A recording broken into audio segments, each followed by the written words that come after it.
Guys, welcome to my channel और मेरा नाम है चाहत। अगर आप इस चैनल पे न्यू हो तो please like share and subscribe my videos. तो आज मैं अपने बारे में Q&A कर रही थी क्योंकि मुझे बहुत सारे क्वेश्चंस इंस्टाग्राम पे, मतलब जैसे डीएम्स में और यूट्यूब पे भी और स्नैप पे भी, टिकटॉक पे भी सब इतना पूछ रहे थे मेरे बारे में। तो मैंने सोचा कि एक सेपरेट वीडियो बनाती हूँ ताकि सबको अच्छे से पता चले। तो सबसे ज़्यादा मोस्ट आस्क क्वेश्चन था व्हाट इज़ माय एज। तो I just turn 22 in February। या I am 22 years old. And मेरी शादी के बारे में भी सब पूछ रहे थे। तो हाँ, मेरी शादी हो चुकी है। वैसे तो ये एविडेंट है क्योंकि मैं अपने हस्बैंड के साथ रील्स वगैरह पोस्ट करती रहती हूँ या स्टोरी वगैरह लगाती हूँ हर जगह पे। बट या फिर भी मैं एक बार अच्छे से बता दूँ, मेरी शादी को 1 साल हो गया था अभी दिसंबर में और ये हमारा सेकेंड ईयर है। तो सब अब मेरी स्टडी एंड वीज़ा प्रोसेस के बारे में, ऑस्ट्रेलिया से पहले क्या था, ऑस्ट्रेलिया के बाद क्या था, ये सब पूछ रहे थे। तो मैं ये सब भी क्लियर कर देती हूँ। तो फर्स्टली तो सबको लग रहा था मेरी मैरिज के बारे में कि ये लव मैरिज है। तो नो गाइस, ये लव मैरिज नहीं है, ये टोटली अरेंज मैरिज है।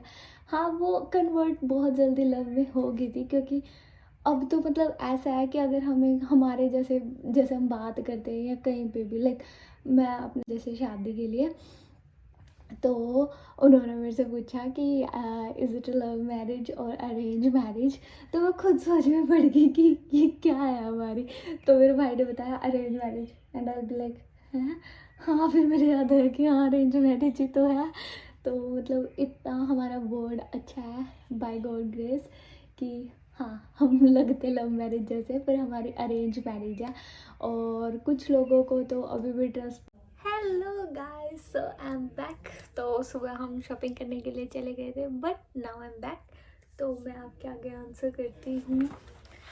तो हम मैरिज वाले टॉपिक पे थे बट उसके पहले मैं एक और चीज़ कवर कर देती हूँ कि सब मेरे से पूछ रहे थे कि मैं कहाँ से हूँ। तो मैं करनाल से हूँ, मतलब मेरा मायका करनाल के पास पड़ता है। हम करनाल के किसी गांव के हैं।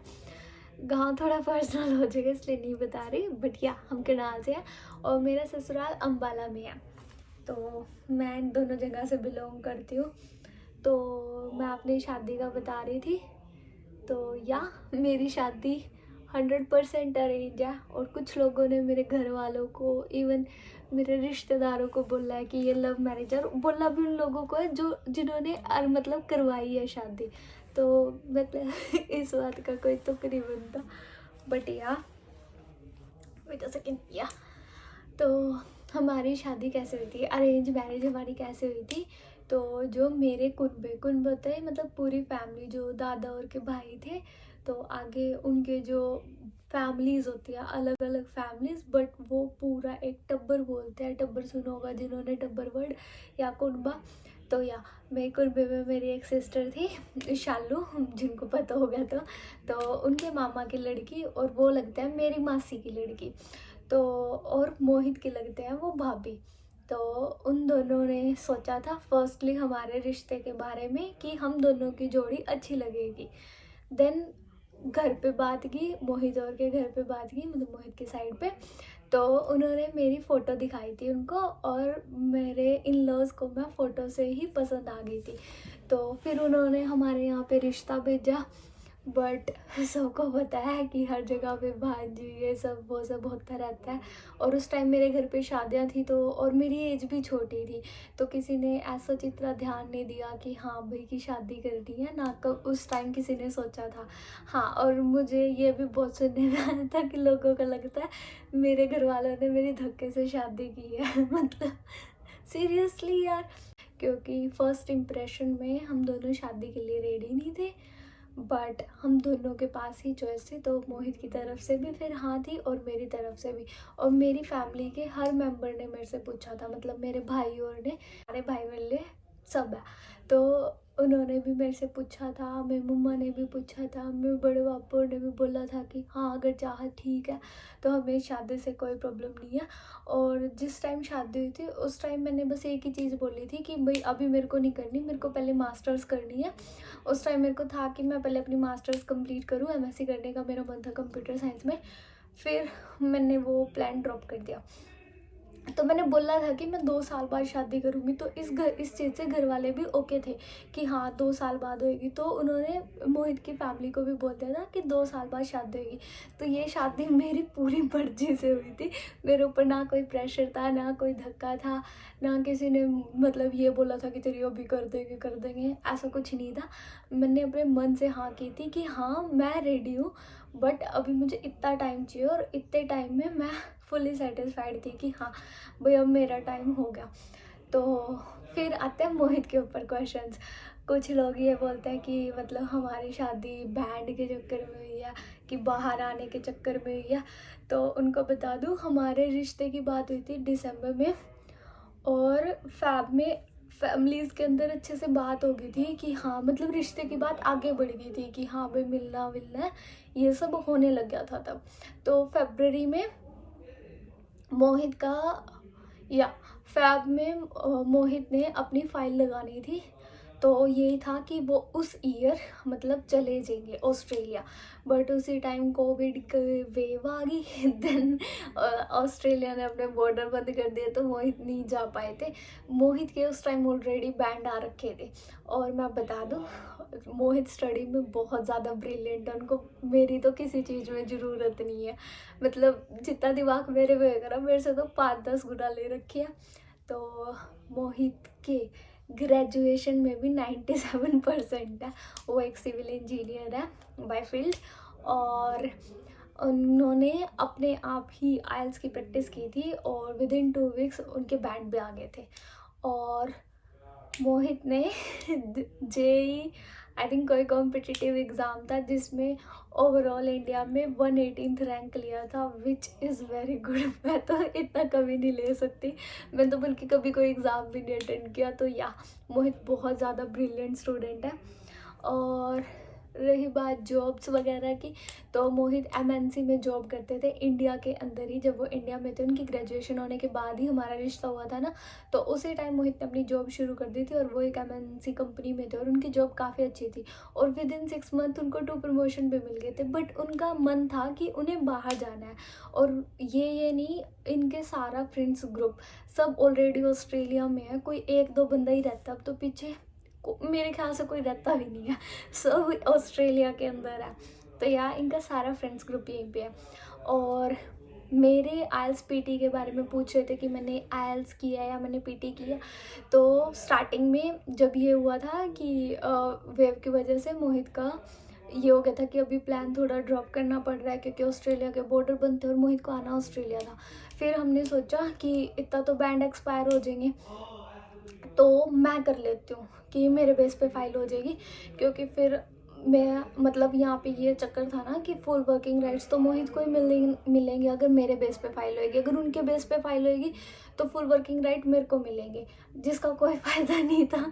क्योंकि मेरे को तो अपनी स्ट्रेंथ का सबको पता होता है कि कौन कितना काम कर सकता है। मुझे पता था फुल वर्किंग राइट्स का मेरे लिए कोई फ़ायदा नहीं है। तो तब मैंने सोचा था कि हाँ मैं कर लेती हूँ, ये हमारा म्यूचुअल डिसीज़न था। तो इसमें ये नहीं था कि मोहित ने मेरे को बोला है या मेरे ऊपर कोई प्रेशर था किसी भी फैमिली की तरफ से, मतलब मेरी साइड से या उनकी साइड से, ऐसा कुछ नहीं था। तो तब मैंने आइल्स की कोचिंग ली थी और मैंने 1 मंथ कोचिंग ली थी। तो उसके बारे में मैं बता दूँ, तो मैंने आइल्स का एग्ज़ाम नहीं दिया था और उसका रीज़न था, मुझे जब 1 महीना हो गया था कोचिंग करते हुए, तो अगर कोई चैतन्य से पढ़ा होगा, मेरे को करनाल के चैतन्य का तो पक्का पता है, बाकी मुझे किसी चैतन्य इंस्टीट्यूट का नहीं पता। तो वहाँ पे ये सीन होता है कि एग्ज़ाम फिल करने से पहले अलग बैच में आपको करेंगे। तो जब तक वो अप्रूव नहीं करते थे तब तक स्टूडेंट्स एग्ज़ाम फिल नहीं करते थे और उनका क्राइटेरिया होता था कि आपके 8 बैंड ईच आने चाहिए, देन वो आपको अप्रूव कर देते हैं कि हाँ आप एग्ज़ाम फिल कर सकते हो। तो जब मैंने नेक्स्ट मंथ एग्ज़ाम फिल किया तब मुझे पता चला, ये मेरी बहुत बड़ी स्टूपिडिटी थी कि मुझे पासपोर्ट भी चाहिएगा, एग्ज़ाम के लिए भी पासपोर्ट चाहिए होता है। मुझे था कि पासपोर्ट बाद में चाहिएगा, इसलिए मैंने पासपोर्ट नहीं बनवाया था। तो देन मेरे को पता चला कि पासपोर्ट चाहिए, तो मैंने अपनी कोचिंग वहाँ पे ड्रॉप की थी क्योंकि मेरे पापा ने बनवाना था मेरा पासपोर्ट। क्योंकि हमसे अम्बाला उस टाइम करनाल में नहीं बनते थे, तो अम्बाला जाना पड़ता था और हमारे घर ड्राइवर्स नहीं थे उस टाइम थोड़ा क्योंकि मेरे भाई और पापा और सब काम के वजह से कहीं दूर गए हुए थे, तो उन्होंने आना था मार्च में वापस। तो मेरा ये था कि हाँ, मार्च तक मैं रुक रही हूँ। देन फैब में जैन में पता लगा था, मैंने नवंबर में कोचिंग ली थी, तो जैन में पता लगा कि ऑस्ट्रेलिया के बॉर्डर खुल रहे हैं। तो मोहित ने तभी के तभी अपना अप्लाई कर दिया था। तो फिर उनका फैब में वीज़ा आ गया था, तो फिर मुझे ज़रूरत ही नहीं पड़ी कि हाँ भाई मुझे करना है। तो देन जब हमने बोला कि हमें कोर्ट मैरिज करने हैं, हमने अपने एजेंट के साथ डिस्कस किया। हमने ये बात पहले डिस्कस नहीं की थी। तो उन्होंने बोला कि अगर आप वीज़ा लगने के बाद कोर्ट मैरिज कर रहे हो तो इससे आपके फाइल पे गंदा इफेक्ट जाएगा और वीज़ा के चांसेस कम हो जाएंगे। तो हमने वो प्लान वहीं पर ड्रॉप कर दिया कि एटलीस्ट एक बंदा तो जाए कि एक बंदा तो चलो पीछे रहना ही है, क्योंकि उस टाइम तक हमारे शादी का भी नहीं था और बिना शादी के या कोर्ट मैरिज के बेस पे फैमिली नहीं भेजने वाली थी। इतना मतलब नॉर्मल है, सबको पता होता है। तो हाँ, उसके बाद फिर मेरी बारी आई कि अब मैं कैसे जाऊंगी। तो हमारे उस टाइम तक 2 साल होने वाले थे रिश्ते को, और हमारा ये था कि दिसंबर या फैब में हमारी शादी होनी है। जिस ईयर मोहित गए थे फैब में, तो उस ईयर के लास्ट में कि दिसंबर या फैब तक हमारी शादी होनी है।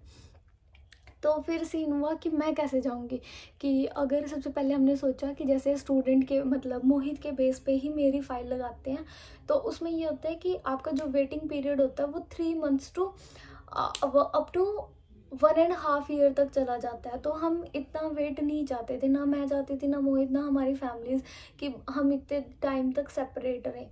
तो तब हमने डिसाइड किया कि मैं अपनी स्टूडेंट बेस पे फाइल लगवाऊंगी। तब फिर मैंने की पीटी। तो मैंने पीटी की, कहीं से भी कोई कोचिंग नहीं ली थी। मैं जस्ट एक दिन गई थी पीटी के सेंटर पे ऐसे डेमो लेने के लिए, बट फिर उस दिन के बाद मैं नहीं गई। तो मैंने भी विद इन 8 डेज़ के अंदर अपना पीटी का एग्ज़ाम दिया था और मुझे मेरा डिज़ायर्ड स्कोर मिल गया। देन मेरी फ़ाइल आगे फर्दर प्रोसेस हुई। तो अब गैप के बारे में कि ऑस्ट्रेलिया फ़ाइल कौन सी फ़ाइल को कंसिडर करता है। तो पहली बात तो जितने भी मेरे क्लोज़ के बंदे हैं सभी ने ग्रेजुएशन की हुई थी। हाँ, मैंने ग्रेजुएशन कर रखी है, मैंने मास्टर्स नहीं की थी। मैंने मास्टर्स के बेस पे अपनी फ़ाइल लगाई थी ऑस्ट्रेलिया के लिए। और जो मेरा गैप पीरियड हो गया था, जैसे 1.5 ईयर का जो मेरा गैप हो गया था स्टडी में, उसको कवर किया था जॉब के साथ, जो मेरी जॉब थी। और इसमें सबसे बड़ी बात होती है, जब आप कोई भी गैप कवर करवाओ तो आपका ऑनलाइन उसका प्रूफ होना चाहिए। लाइक मेरी जॉब थी तो मेरी ऑनलाइन सैलरी आती थी, हर महीने आती थी वो मेरे अकाउंट में। तो वो चीज़ शो करनी होती है, आपकी सैलरी स्लिप्स जाती हैं और वो सब कुछ ट्रू होनी चाहिए, कुछ भी फेक इनमें नहीं होना चाहिए।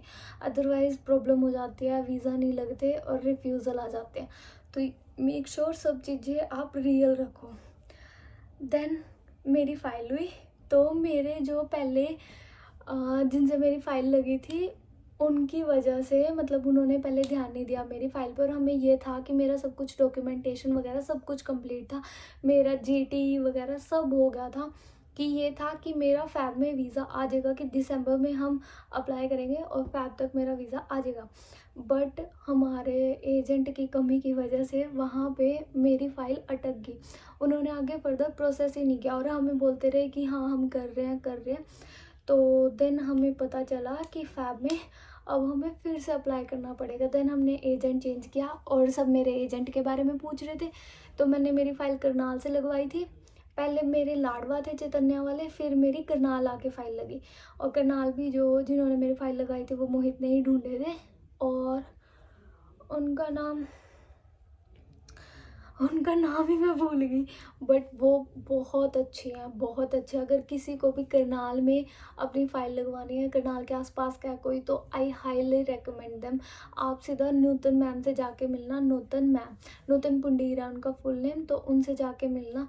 और उन्होंने मेरा हफ्ते के अंदर वीज़ा आ गया था, मतलब जैसे मैंने अप्लाई किया तो हफ्ते बाद मेरा वीज़ा था। तो हमने उनको फ़ाइल दी थी अपनी फ़ैब में, जो हमारे मतलब मेरी शादी हुई दिसंबर में, तो नेक्स्ट फैब में मैंने उनको अपनी फ़ाइल दी थी। तो विद मई 28 को मैं यहाँ पे थी और मेरे वीज़ा लगने के 15 डेज़ तक, 15 to 25 डेज़ तक मैं इंडिया थी। अब आप हिसाब लगा लो उन्होंने कितनी जल्दी प्रोसेस किया। जस्ट वो थोड़े डॉक्यूमेंट्स में ये बोलते रहेंगे, मतलब भूल जाते हैं कि हाँ ये डॉक्यूमेंट बताने, थोड़ा लेट लेट डॉक्यूमेंट बताते हैं। बट हाँ, उनका प्रोसेस बहुत अच्छा है, बहुत स्मूथ है।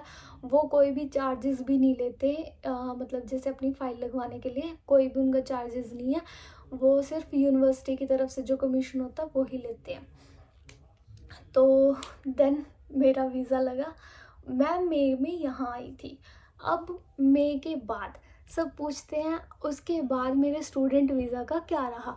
तो मैंने वहाँ मई में यहाँ आने के बाद अपना स्टूडेंट से स्टूडेंट सब्सिक्वेंट वीज़ा किया था, उसके अंदर चेंज कर लिया था। और यहाँ पे मतलब सबसे पहले तो आने के बाद हमने कोर्ट मैरिज की थी, तो मेरी लीगली उस टाइम तक शादी नहीं हुई थी, मेरी कोई कोर्ट मैरिज नहीं हुई थी। तो हमने शादी ऑस्ट्रेलिया में आके की।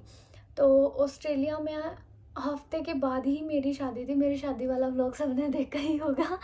तो हाँ, वो मेरी शादी यहाँ पे हुई थी, कोर्ट मैरिज। तो उसके बाद हमने तो सब चार्जेस भी बता देती हूँ मैं अभी। तो कोर्ट मैरिज के टाइम पे आई थिंक उन्होंने $800 लिए थे। और बाद में मतलब कुछ डॉक्यूमेंट्स के साथ में जैसे उन्होंने साइन वगैरह किए थे, कुछ फर्दर डॉक्यूमेंट्स बनाए थे, तो टोटल $1400 लिए थे उन्होंने हमारी शादी के। ये सिर्फ शादी का था। उसके बाद मेरा वीज़ा फाइल हुआ तो उसके अलग चार्जेस लगे थे। वीज़ा फ़ी मेरे याद नहीं है, मैं मोहित से पूछ के बताऊँगी। बट या फिर कुछ वीज़ा फ़ी लगती है, और वो वीज़ा आपके मतलब सबसे पहले उसमें प्रूफ चाहिए होते हैं कुछ। सबसे पहले आपको उनको एक लेटर लिखना होता है। तो लेटर में जो मेरे केस में हुआ था, मैं आपको वो बताती हूँ। तो हमारे केस में हमने लिखा था कि हम इंडिया में एक दूसरे को पसंद करते थे, बट हमें लॉन्ग डिस्टेंस में समझ आया कि हम एक दूसरे को पसंद से ज़्यादा प्यार करते हैं। तो इसलिए हम अब शादी कर रहे हैं और हम साथ में रहना चाहते हैं, और हम एज अ पार्टनर रहना चाहते हैं, मतलब इसलिए मुझे पार्टनर वीज़ा चाहिए। तो उसमें हाँ, तो उसके साथ साथ हमें कुछ फ़ोटोज़ भी अटैच करनी थी, जिसमें कुछ फैमिलीज़ के साथ हो, कुछ आप दोनों की हो, मतलब बहुत प्यारे मोमेंट्स हो। फ़ोटो मेक श्योर करके तो कुछ ऐसी भेजो कि हाँ उनको लगे कि केमिस्ट्री है, लव है। कुछ भी ऐसे मत भेजो कि उनको लगे कि ये फेक मैरिज है या वीज़ा के लिए मैरिज है। तो इन सब चीज़ों का प्लीज़ ध्यान रखो, जो भी कोई आगे स्टूडेंट सब्सिक्वेंट वीज़ा लगाएगा उनके लिए। तो ये सब गलतियाँ मत करना। तो हमने भी बहुत प्यारी प्यारी फ़ोटोज़ भेजी थी अपनी। तो मेरा वीज़ा लगने के जैसे ही हमने वीज़ा फाइल किया, विद इन मंथ मेरा स्टूडेंट सब्सिक्वेंट वीज़ा भी आ गया था। तो ये तो थी मेरी सारी वीज़ा की स्टोरी। कितनी सारी थी। और फिर आती है जॉब्स। ऑस्ट्रेलिया में जॉब है कि नहीं। अब जो बंदे ऑस्ट्रेलिया के लिए सोच रहे हैं, सबसे पहले तो ऑस्ट्रेलिया में फ़ाइल लगाना ही अपने आप में एक टास्क है। तो ऑस्ट्रेलिया में फ़ाइल लगाने के लिए सबसे पहले आपकी मार्कशीट अच्छी होनी चाहिए, मार्क्स अच्छे होने चाहिए, सब्जेक्ट्स अच्छे होने चाहिए। तो जितना हाई ग्रेड्स होएगा उतने आपके चांसेस रहते हैं। गैप नहीं होना चाहिए, अगर गैप है तो वो अच्छे से कवर होना चाहिए, अगर नहीं भी कवर है तो उसके वैलिड रीजंस होने चाहिए। और ऑस्ट्रेलिया में जीटी ही होता है। अब वो जीटी चेंज करके जीटी भी कर दिया है न्यू रूल्स के अकॉर्डिंग। और मेरी अपनी जीटी के जो इंटरव्यू होते हैं, जीटी इंटरव्यू को बोलते हैं, तो वो मेरी अब तक वीडियो पड़ी है, अब तक मैंने अपलोड नहीं की थी। मैं यही कहीं लगा दूंगी तो आप देख लेना। मैंने उस टाइम पे अपलोड की थी कि आप लोगों की हेल्प हो जाए। मतलब 2 साल हो गया उस बात को, मेरे फर्स्ट जीटी की। तो मैंने उसके बाद जब मेरा दूसरा वीज़ा लगा था, मैंने फिर से जीटी दिए थे। मेरे वो सब क्लियर हो गए थे। और मेरा जीटी का रिजल्ट भी विद इन 3 डेज आ गया था हर जीटी का, कि हाँ भाई क्लियर है, क्लियर है, क्लियर है। तो हाँ, जॉब्स ऑस्ट्रेलिया में जॉब्स काफ़ी हैं, स्किल्ड जॉब भी काफ़ी हैं, बहुत स्कोप है जॉब्स का। But I highly recommend you guys कि इंडिया से कुछ स्किल्स सीख के आओ। विदाउट स्किल्स कुछ नहीं है। एक्सपीरियंस लेके आओ। यहाँ पे सबसे ज़्यादा एक्सपीरियंस मैटर करता है। आप सीवी वगैरह में फेक शो कर सकते हो, करते भी हैं, सब फेक लिखते हैं, बट फिर भी जैसे कुछ जगहों पे एक्सपीरियंस लेटर देखते हैं कि जहाँ पे ज़रूरी चाहिए होता है, जैसे शेफ़ हो गया या किंडरगार्टन वगैरह हो गया, या कुछ भी ऐसी जॉब के लिए, एज केयर जैसी जॉब्स के लिए सर्टिफिकेट्स मांगते हैं, तो या तो आप अपने इंडिया से बनवा के लेके आओ या यहाँ पे आके बनवाओ, तो वो सबसे अच्छे रहते हैं। आपको उसमें जॉब्स भी बहुत ज़्यादा, आपका स्कोप बढ़ जाता है जॉब्स का, और साथ में साथ अर्निंग भी काफ़ी अच्छी होती है। तो हाँ, अर्निंग यहाँ पे काफ़ी अच्छी है। तो और मेरा सब रीज़न पूछ रहे थे, मेरे से पूछ रहे थे मैं क्या जॉब करती हूँ। तो स्टार्टिंग में आके मैंने यहाँ पे एक जॉब की थी, फिर विद इन 2 वीक्स वो मैंने छोड़ दी थी, वो मेरा था। तो मैं उसके बाद करती थी ऊबर। हाँ, मैं मेरे हस्बैंड के साथ ऊबर करती थी। ऊबर में ये होता है, आपके अर्निंग वगैरह सब सही है, मतलब ये भी नहीं बोल सकते बहुत अच्छा है, ये भी नहीं बोल सकते कि बहुत गंदा है। ऊबर करने का सबसे बड़ा रीज़न था कि आप अपनी मर्ज़ी के मालिक हो, जो मर्ज़ी मन कर रहा है आप जा रहे हो, जो मर्ज़ी मन कर रहा है आ रहे हो। आपके ऊपर किसी का प्रेशर नहीं है, कोई आपको कुछ बोल नहीं सकता कि अभी आना है, नहीं आना है। तो ये सबसे अच्छा हमें लगता है। हमारे घर में जितने भी बंदे हैं सब ऊबर करते हैं जॉब्स में। तो ऊबर तो मतलब मैंडेटरी है, ऊबर के साथ साथ भी जॉब करते हैं। तो मेरे हस्बैंड की जॉब के बारे में बताऊँ? हाँ, मैं पहले अपना बता देती हूँ। तो जब मैंने ऊबर की, तो जैसे मेरा जो ड्राइविंग लाइसेंस था वो 3 साल से कम था, और जो लाइसेंस 3 साल से कम हो इंडिया के, तो मतलब जो इंडिया वाला लाइसेंस है, अगर वो आपका 3 साल से कम का है, तो आप सिर्फ 6 महीने ही यहाँ पे ड्राइव कर सकते हो। उसके बाद आपको यहाँ का लाइसेंस अप्लाई करना पड़ता है। तो मेरा 6 महीने जैसे ऊबर चली, तो फिर उसके बाद जैसे ही मेरी ऊबर ख़त्म हुई, मेरी तबीयत ही ठीक नहीं रहने लगी। मतलब मेरी तबीयत कोई पता नहीं क्या अलग ही शौक चढ़ रहे हैं। तो मेरी तबीयत ख़राब हो गई। देन मेरे हस्बैंड ने बोला कि नहीं, मेरे को जॉब करने की कोई ज़रूरत नहीं है, वो है, और हमारे लिए वो सफिशिएंट है, क्योंकि हमें पता है कि हमें अपना कैसे मैनेज करना है। तो हम अपने मैनेजमेंट के अकॉर्डिंग चल रहे हैं। तो उसके लिए बेटर है कि हाँ, मैं जॉब ना करूँ। और हमारे फ्यूचर प्लान्स क्या है? मैं इंडिया कब आ रही हूँ, और हम इंडिया रहेंगे या यहीं पे रहेंगे लाइफ टाइम के लिए? तो मैं इंडिया आने का बहुत जल्दी सोच रही हूँ, पर मेरी सोच सोच ही सोच रहती जा रही है, आगे बढ़ ही नहीं रही है। बट या मैं इंडिया आने का सोच रही हूँ, अगर भगवान ने सब सही रखा तो मैं अब जल्दी इंडिया आऊँ, और मैं भी लंबे टाइम तक ना आऊँ तो कुछ नहीं बोल सकते। तो और लाइफ टाइम की और सेटल होने की बात है, तो अब तक मेरी एंड मेरे हस्बैंड की प्लानिंग यही है कि हम आफ्टर 5-6 ईयर्स अपना इंडिया वापस चले जाएं, क्योंकि हम दोनों को ही यहाँ का लाइफस्टाइल पसंद नहीं है। हम एक फैमिली लाइफ यहाँ पे सोचते ही नहीं है। सबसे बड़ा रीज़न है कि जो मोहित के फादर है, यानी कि मेरे डैडी जी, तो उनका उनको अपने घर से बहुत ज़्यादा प्यार है, अपनी धरोहर से प्यार है। वो सब यही बोलते हैं कि यहाँ पे कुंडली मार के बैठे हुए हैं, इसको नहीं छोड़ रहे कहीं पे। तो मतलब हमारे जो पापा हैं वो यहाँ पे आना नहीं चाहते, तो हम उनको फोर्स नहीं करना चाहते कि वो आके यहाँ पे रहे, तो हम इंडिया उनके पास वापस जाएंगे। सबसे पहला रीज़न उसका यही है। और दूसरा रीज़न है हमें खुद। What are you doing? दूसरा है हमारा फैमिली वाला रीज़न कि हम यहाँ पे अपनी फैमिली लाइफ नहीं सोच सकते प्लीज़। तो उसका सबसे बड़ा रीज़न है यहाँ का मेडिकल, जो कि बहुत बेकार है, कि अपॉइंटमेंट्स जल्दी से मिलती नहीं है। प्लीज़। हाँ जी, हाँ जी। तो फिर इस वजह से, और जो बच्चे होते हैं पैदा हुए नहीं, बेचारों को जॉब्स पहले करनी लग जाती है, तो हम वो सब नहीं चाहते। हम अपने बच्चे को एक अच्छी, और जैसे हमने सुकून से ज़िंदगी जी है ना, हम वैसे वाली ज़िंदगी देना चाहते हैं। हम नहीं चाहते कि हमारा बच्चा 18 का हुआ नहीं और कामयाब, और ये सब उसके पहले ही ये सब चीज़ें होने लग जाए, जॉब वगैरह। तो या हम वो वाले पेरेंट्स नहीं बनेंगे, हम उसको उसकी ज़िंदगी जीने देंगे। तो अब आते हैं इन सब बोरिंग बातों को छोड़ के अच्छी बातों पे। जैसे कि सब पूछते हैं ब्यूटी सीक्रेट्स के बारे में कि ब्यूटी सीक्रेट्स क्या हैं। तो फर्स्टली मेरी बहुत ज़्यादा सेंसिटिव स्किन है, तो कुछ भी लगाऊँ मैं, कुछ भी लगा लूँ, मेरे को एलर्जी हो ही जाती है। मेरी फेस पे कुछ भी सूट नहीं करता। तो मेरा ब्यूटी सीक्रेट है पानी। देन है ग्लो अप थिंग्स। मैंने नोटबुक में लिखी हुई है ताकि मैं कुछ भूल ना जाऊँ। तो ग्लो अप्स के लिए मैं आपको बहुत सारी चीज़ें बता सकती हूँ। जैसे मुझे सबसे ज़्यादा पसंद था मेरे बर्थडे पे हेयर कट। अभी मेरे ये जो बैंग्स दिख रहे हैं आपको अभी थोड़े अनइवन हो गया क्योंकि बहुत पहले कट किया था मैंने। मेरे लास्ट आई थिंक मैं लास्ट बर्थडे पे कट किया था, इस वाले बर्थडे पे मैंने कुछ नहीं किया। तो या वो मैं आपको किसी सेपरेट वीडियो में, अगर मुझे कमेंट्स आते हैं कि हाँ मुझे शो करनी चाहिए, तो मैं आपको बताऊंगी कि आप इंस्टेंट ब्यूटीफुल कैसे लग सकते हो। मतलब जब कोई स्पेशल ओकेजन होता है, मुझे और मेरी बहन को बहुत जो है हमारे बर्थडेज का, तो हम अपने बर्थडेज पे हमेशा बहुत कुछ करते हैं खुद के लिए भी। तो हेयर कट वो मैं बता ही रही हूँ, आपको बहुत जल्दी हेयर कट वाली वीडियो दिखेगी।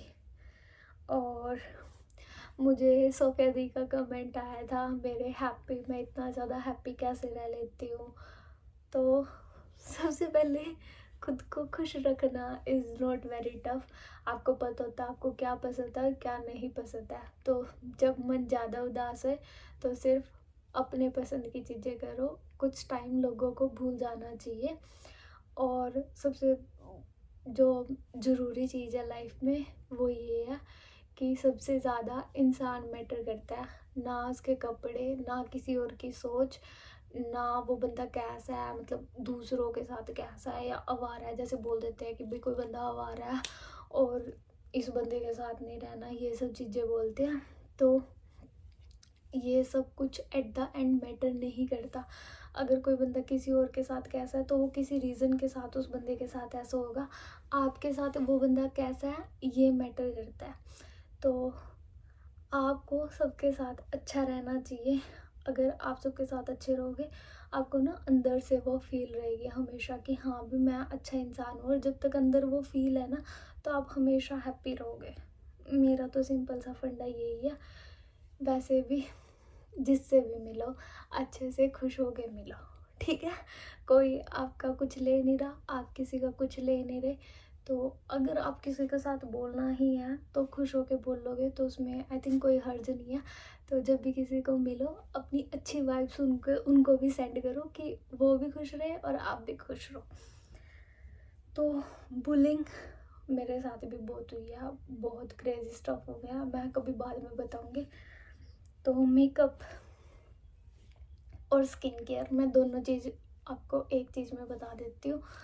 स्किन केयर की आजकल इतनी ज़्यादा हाइप हो गई है कि ये लगाओ वो लगाओ, टोनर, सीरम्स, ये सब। तो मैं बता दूँ आपकी स्किन को इतने सब की ज़रूरत नहीं है। यस, नहीं है। जब तक जो ये सीरम्स वगैरह होते हैं ये हाइलुरोनिक एसिड, नाइसिनामाइड, ये सब होते हैं, ये सब एक सर्टेन एज के बाद यूज़ करने चाहिए। आपको पहले अपनी यूज़ नहीं करने चाहिए क्योंकि आपके अंदर स्किन के अंदर ही इतने अच्छे चीज़ें होती हैं कि वो खुद फाइट कर सकती हैं रिंकल्स के साथ आपकी एज के अकॉर्डिंग। अगर आप एज से पहले कुछ चीज़ें यूज़ करने लग जाते हो या कोई थेरेपी वगैरह लेने लग जाते हो जैसे लेज़र वगैरह, तो उनका उतना ही ध्यान भी रखना पड़ता है जो कि पॉसिबल नहीं होता टीन एज में। तो कोई भी हो, ज़्यादा स्किन केयर वगैरह पे प्लीज़ स्पेंड मत करो। आपको कोई नीड नहीं है जब तक आप 25 प्लस नहीं हो जाते, एटलीस्ट 25 प्लस नहीं हो जाते। हाँ, जब आप 18 वगैरह के हो, 16 के हो, फेस वॉश वगैरह ये सब चीज़ें नॉर्मल यूज़ कर सकते हो, टोनर यूज़ कर सकते हो, टोनर में कोई बुराई नहीं है। एक रिफ्रेशमेंट के लिए लगा लो, वो तो होता है। तो टोनर की जगह पे आप मतलब कोई भी मार्केट में टोनर लेने की जगह पे आप सिंपल रोज़ वाटर यूज़ कर सकते हो एज अ टोनर। तो मैं ये रेकमेंड करूँगी। और मेकअप मेकअप पहली बात तो इतनी कोई ज़रूरत नहीं होती, लेकिन कुछ स्पेशल मोमेंट्स होते हैं हमारे, जैसे कि मैंने पहले बताया बर्थडे हो गया, फ्रेंड का बर्थडे हो गया, कॉलेज में कहीं घूमने जाना है, ये सब हो गया। तो उनमें हर किसी को चाहिए होता है कि हाँ आज थोड़ा स्पेशल लगे। तो कोई भी उसमें हाई एंड ब्रांड की कोई भी ज़रूरत नहीं होती। अब मैंने कितने सारे हाई एंड ब्रांड्स के मेकअप स्टफ ले लिया है बट कोई फ़र्क नहीं है, लिटरली कोई फ़र्क नहीं है। अभी जैसे रेयर ब्यूटी के ब्लशेस की कितनी हाइप है, अब तक उनके ब्लशेस की हाइप है बट आई हैव वन, मुझे पता है कि ना उसकी फिनिशिंग और उसका ब्लेंड बहुत इजी है, मतलब ऐसे ऐसे करो और वो ब्लेंड हो जाता है, ज़्यादा मुश्किल नहीं आती। लेकिन वो पूरा 24 आवर लॉन्ग लास्टिंग ऐसा कुछ नहीं है, तो उसमें भी आपको रीटच करना पड़ता है। तो ऐसी चीज़ का क्या फ़ायदा अगर आप इतना ज़्यादा स्पेंड कर रहे हो और आपको मिल वही चीज़। तो मेकअप के लिए जो मैं ब्रांड रेकमेंड करती हूँ वो है स्विस ब्यूटी, क्योंकि वो मोस्टली हाई एंड ब्रांड्स के ड्यूप ले रखे हैं उन्होंने, और मेरा भी पर्सनल फेवरेट ब्रांड है। उनके ब्रांड की काफ़ी ऐसी चीज़ें हैं जो मुझे पर्सनली बहुत ज़्यादा पसंद है, और बहुत सारे आपको जो बड़े बड़े यूट्यूबर्स हैं उनके पास भी मिलेंगी वो चीज़ें। सबसे पहले तो मेकअप में, लड़कियों के मेकअप में लिप ग्लोज आता है, लिप टिंट आता है, तो उनका भी ग्लो अप स्विस ब्यूटी का लिप टिंट निकला है, मॉइस्चराइज़र बाम की तरह है वो, तो वो ले लेना। और मैं आपको शो कर दूँगी, वो डियोर की कॉपी निकला है, मतलब डियोर जैसे सेम पैकेजिंग है, सेम फॉर्मूला है, तो वो बहुत ज़्यादा अच्छा है। मैंने अभी अप्लाई कर रखा था और पता नहीं चलता कि कुछ अप्लाई कर रखा है या नहीं कर रखा है, और बहुत लाइट वेट है। सेकंड, मस्कारा बहुत ज़्यादा ज़रूरी होता है तो जो मेकअप, नो मेकअप लुक की बात कर रही हूँ मैं। और आईब्रोज फिल करना जिनकी नहीं है तो वो फिल कर ले तो काफ़ी अच्छा लुक निकल के आता है। और ब्लश तो It's strange to think that रहता ही है। eyebrows were invented as a way of तो या मेकअप में लिप टिंट हो गया। और अगर किसी को थोड़ा, मतलब थोड़ा फेस पे जैसे छोटे मोटे रिंकल विंकल, रिंकल तो क्या आएंगे पिंपल वगैरह हो जाते हैं, तो वो कवर करने हैं, तो वो कोई मतलब टिंट आते हैं इतने अब तो। लेकिन अगर नहीं है तो जस्ट मॉइस्चराइज़र में हल्की सी ड्रॉप फाउंडेशन की मिक्स करके लगा सकते हो, तो वो भी आपको एक वैसी ही फिनिश देगा। या कोई तो ब्रांड का पाउडर होता है वाइट टोन, या वाइट टोन लगा सकते हो, वो काफ़ी अच्छा होता है। और मतलब मेकअप बस इतना ही अच्छा लगता है, वाकई में सिर्फ इतना ही अच्छा लगता है। तो ज़्यादा करो तो अलग से दिखता है और पैची लगता है, और वो अच्छा नहीं लगता तो मैं सिर्फ इतना मेकअप रेकमेंड करूँगी टीनेज गर्ल्स के लिए। बाकी तो शादी के बाद सब करो भाई अपना ठीक है। और शादी के बाद आपको हाई एंड ब्रांड्स मेकअप मतलब यूज़ कर सकते हो, क्योंकि जैसे पार्टी वगैरह में जाना और आप बहू हो, आप सब चीज़ हैवी करोगे तो मेकअप उसमें हैवी अच्छा लगता है। तो शादी के बाद हाई एंड ब्रांड्स ले लो, कोई दिक्कत नहीं, लेकिन शादी से पहले तो वेस्ट ऑफ मनी है वो, तो I would not recommend that. Otherwise it's your choice, आप जो यूज़ करो अच्छे से यूज़ करो। सबसे ज़्यादा स्किन केयर यहीं पे काम आता है, मेकअप से ज़्यादा मेकअप रिमूव करने के लिए जो भी आप यूज़ करते हो, जैसे कोई अच्छा क्लींजिंग बाम हो गया या क्लींजर हो गए, वो अच्छे ब्रांड्स के लो, क्योंकि वही आपकी स्किन डैमेज करते हैं, बाकी मेकअप आपकी स्किन डैमेज नहीं करता। और अपना मॉइस्चराइज़र ज़रूर लगाओ, पानी पियो। और मैं बता दूँ, मेरे शादी के टाइम पे बहुत अच्छा ग्लो आया था, नॉट बिकॉज ऑफ फेशियल्स। मैंने कोई भी जैसे वो एक O3+ का फेशियल जैसे बहुत ज़्यादा फेमस है ब्राइडल ग्लो के लिए, तो मैंने वो नहीं करवाया था शादी में। तो मैंने शादी में क्या करवाया था, मेरा इतना अच्छा ग्लो कैसे रहा था, अगर किसी को पूछ मतलब चाहिए हो कि डिटेल में बताऊँ तो मैं ज़रूर बताऊँगी, क्योंकि सच में बहुत प्यारा ग्लो आया था, मेरी स्किन बहुत अच्छी हो गई थी, खुद से अंदर से हो गई थी, मुझे मेकअप की ज़रूरत नहीं पड़ती थी, ग्लो रहता था, तो वो मैं बता सकती हूँ। सो आज के लिए बाय, मिलते हैं फिर किसी और ब्लॉग में, बाय। तो जिन्होंने यहाँ तक वीडियो देख लिया लाइक भी कर दो और सब्सक्राइब भी कर दो चैनल को। सो बाय।